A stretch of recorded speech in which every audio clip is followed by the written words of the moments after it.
Hi there everybody, my name is Susie and I'm a third year maths student at the University of Warwick.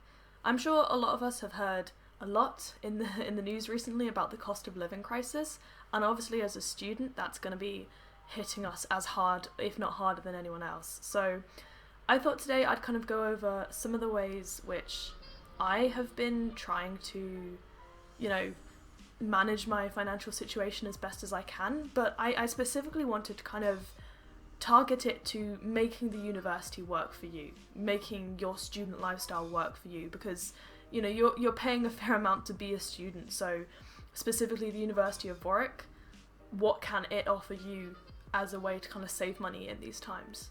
So without any further ado, let's get started. So the first category is just the general things that Warwick have going on to help students with the cost of living. First of all, there is an increase to bursaries at the moment. I believe there's up to a 10% increase in any money being received through a bursary. So if you're already on a bursary, I guess that's something you'll already be aware of. But if you're not, then bursaries are really, really useful for, the people who are eligible for them. And there are lots of different types of bursary you can get. I think you can get them for, for medical assistance, if you have any disabilities, if you have any children or people who are dependent on you. If you're a carer or a foreign student, I think. And even if you can't get a bursary, which is always worth looking into, there are lots of scholarships available as well, which obviously is something where if you can and you have the opportunity to apply for a scholarship, it's really useful to do that. If you can't do that and you want another way of getting money at university, I'd really recommend getting a part-time job. There are lots of part-time jobs available at Warwick campus. I have already done a video on them actually, so if that would be useful for you, I guess go and check that out. I will be including a lot of links in the description for various sources that I'm taking these from or things that I think might be useful. So yeah, down in the description.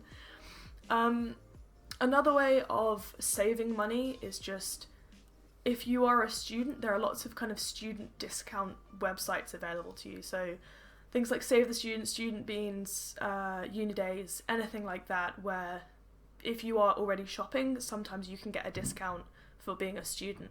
And sometimes the discounts aren't that good. So, I never think it's worth kind of like spending money to save money if it's one of these ones where you have to like spend £100 to save £5 or whatever. But just use your common sense, and if you're going to be buying something already, you might as well get a discount on that. The final thing I'll say as just an easy way to save money is accommodation, and that's something I'm quite biased for because I don't know if you guys have seen my video on Whitefields, but I did stay in Whitefields in first year, which at the time was the cheapest accommodation. I still believe is the cheapest accommodation that Warwick has to offer. So I specifically chose Whitefields because I wanted to save money, and I did save a lot of money compared to some of the other accommodations.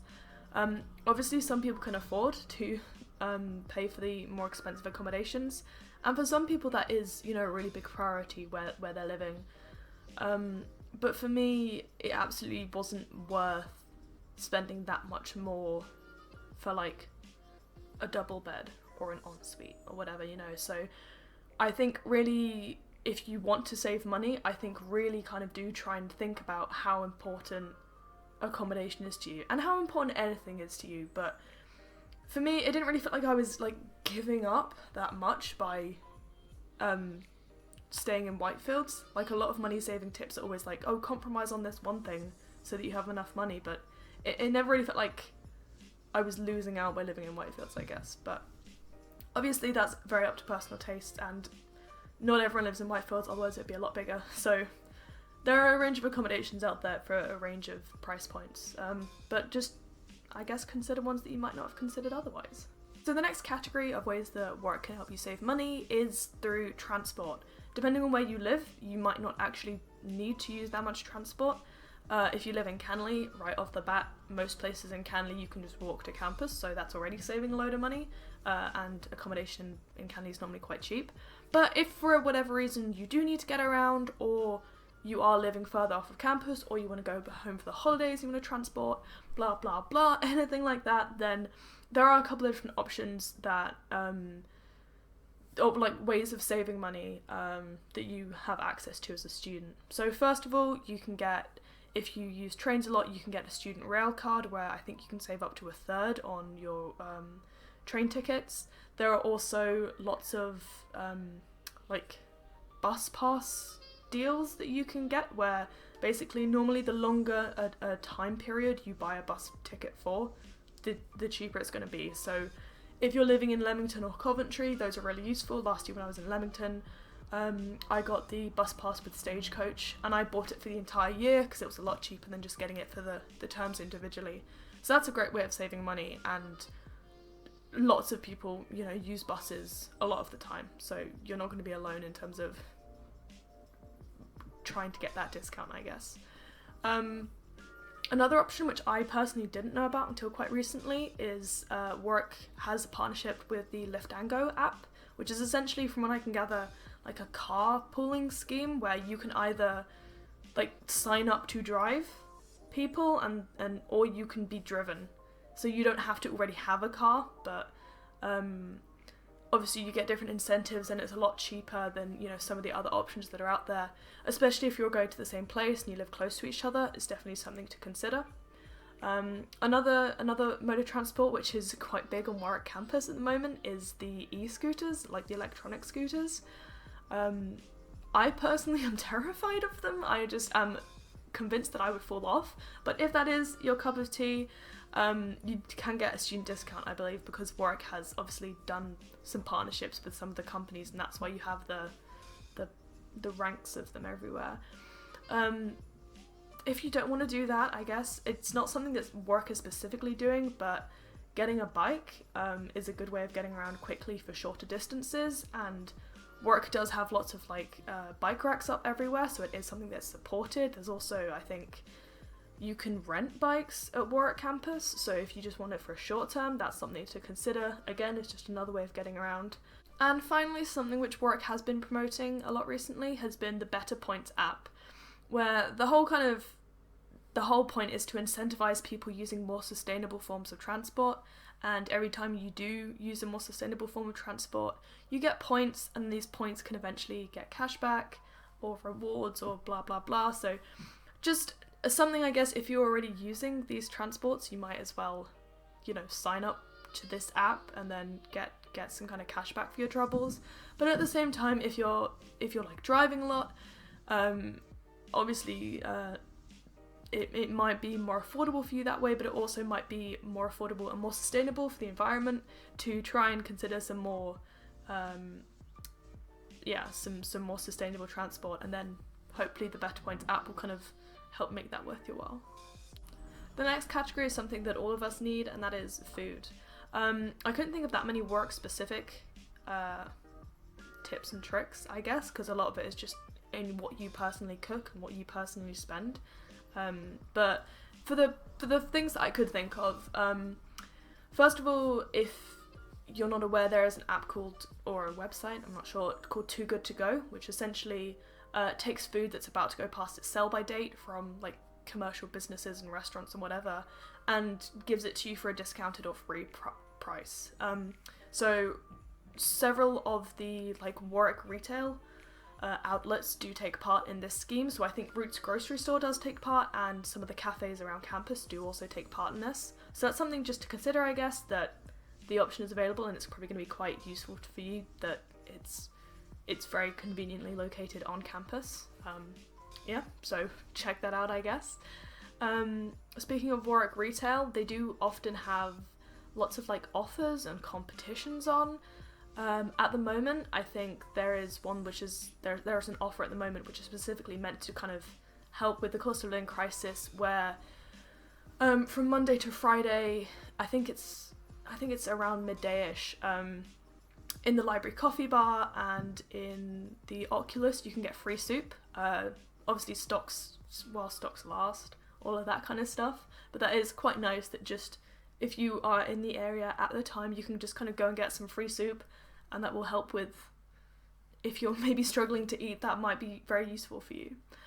Finally, and not something that's obviously going to like save your life, but so as one of my other jobs, I work with Study Happy, which is a scheme run by the library, and we run, you know, I think on average like 3 sessions a week, most of which do have free snacks and tea and coffee, and that a lot of people I know The thing is, no one knows these sessions are happening, but once they do know the session is happening, then they will come in, grab a biscuit, grab a coffee, like hang out for like 5 minutes and then leave.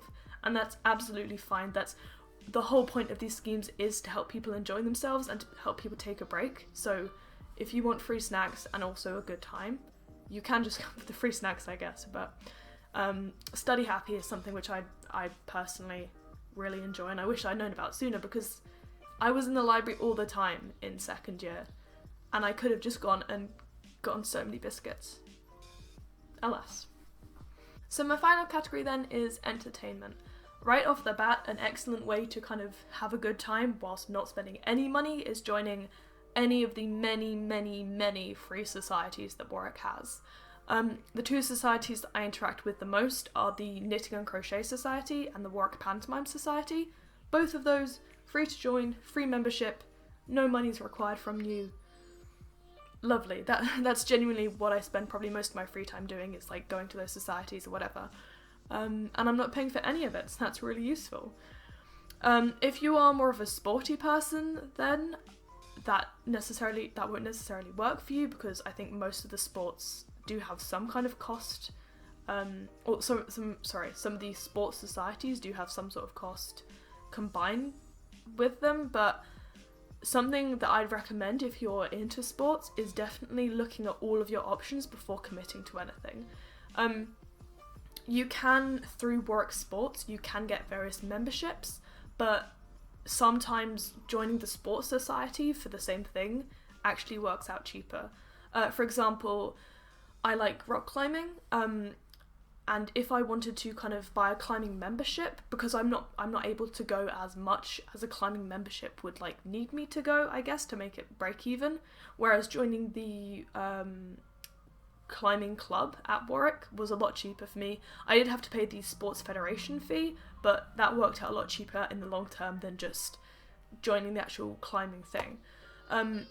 Another thing about sports is that there is kind of a program called Rock Up and Play, which is another thing I just did not know existed.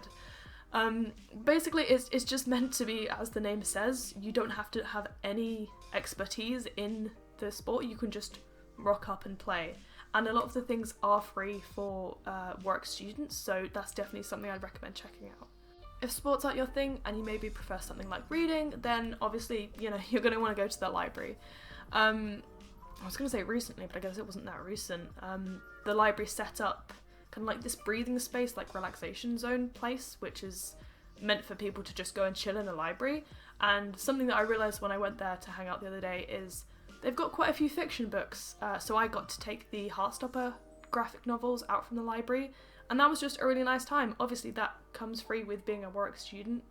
And the Warwick Library is mostly academic resources, but it does also have a pretty good selection of, fiction books, self-help books, general, like, non-fiction, but for pleasure kind of things.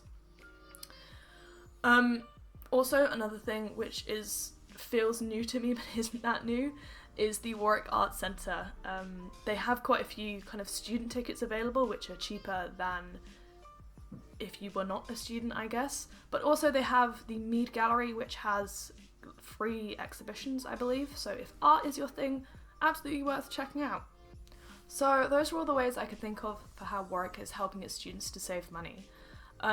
If you're struggling with money in perhaps a more serious way than any of the tips that I have kind of given today, I'd really recommend kind of going to talk to someone at Warwick about it. The wellbeing team will be able to help you in terms of, like, obviously that the emotional and the stress side of dealing with perhaps financial struggles, but also, people in your department or your tutor or the chaplaincy, they're going to be able to kind of provide more meaningful support and more long-term support, hopefully. I hope it all goes well for everyone out there. Obviously, a cost of living crisis is not a very pleasant thing to go through, but we're all just doing the best that we can, and I hope any of these tips might have been helpful to you. If you have any questions, please let me know. Thank you for watching, and I'll see you all in the next video.